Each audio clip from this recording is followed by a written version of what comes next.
Hey, what's up? This is Max from Splice, and today we're going to be talking about how to optimize your masters for different streaming services.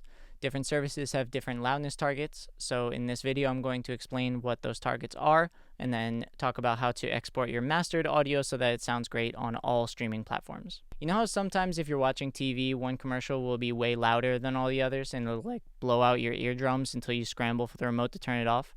It's in the interest of digital streaming platforms or DSPs like Apple Music or Spotify to make sure that that doesn't happen when you're listening back to your music on their platforms, right?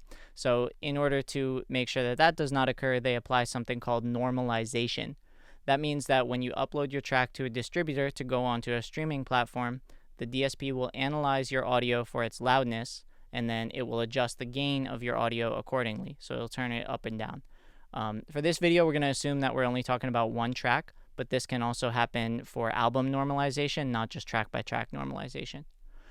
So for example, if your audio is mastered louder than -14 LUFS, or loudness units full scale, Spotify will apply negative gain to your track for playback. But if it's mastered to softer than -14 LUFS, it would apply positive gain.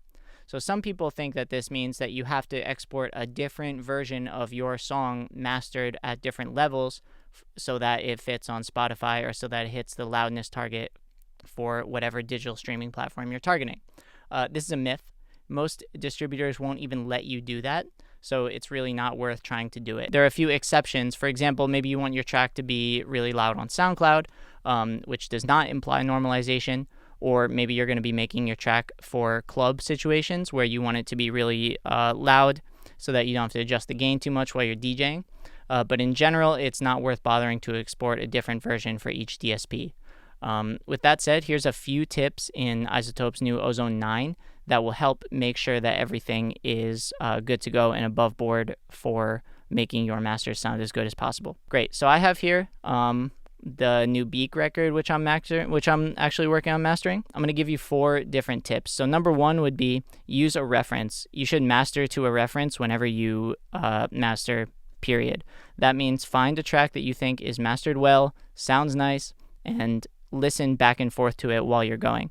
You can do that here in the reference panel by clicking add reference and then choosing whatever it is. Or you can go to your master assistant and it'll go for, you can get a suggestion to help you get started.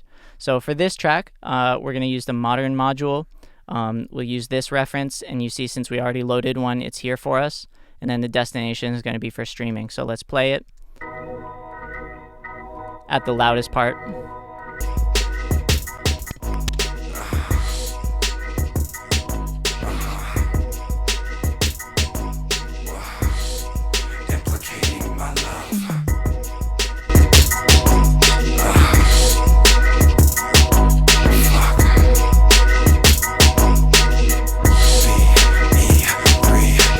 Sorry for the next dude. Okay, so you see it's already adjusted all these thresholds and stuff for us. It's made some suggestions using the dynamic EQ to make our maximizer more transparent.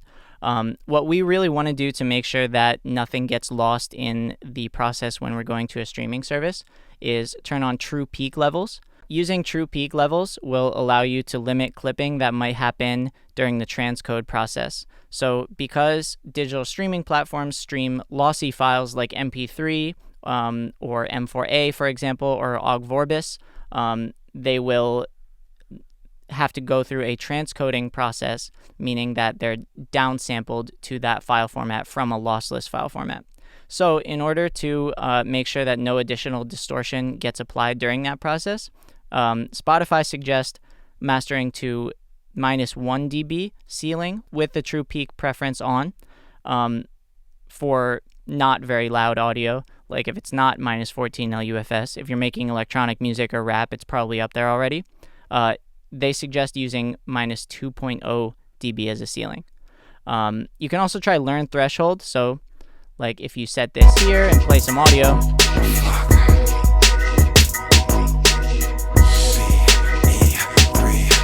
sorry for the next dude. And Ozone will automatically detect where it thinks the threshold should be. So for here, it says that we should put the threshold at about -11.1 dB on this maximizer so that it reaches minus 14 LUFS. Okay, yeah, so that's great. That really helps us get to exactly where we need to be. We can monitor it over here on the monitoring side, and we can check it against our reference by pressing on or off. I feel sorry for the next. I like my masters to be way too loud, so again, if you want to follow best practices, I would probably turn it down a little bit more. There's one final thing that I want to tell you about that not a lot of people already do. So this codec panel is really, really nice. It'll let you preview what like a transcode to a different file format would be.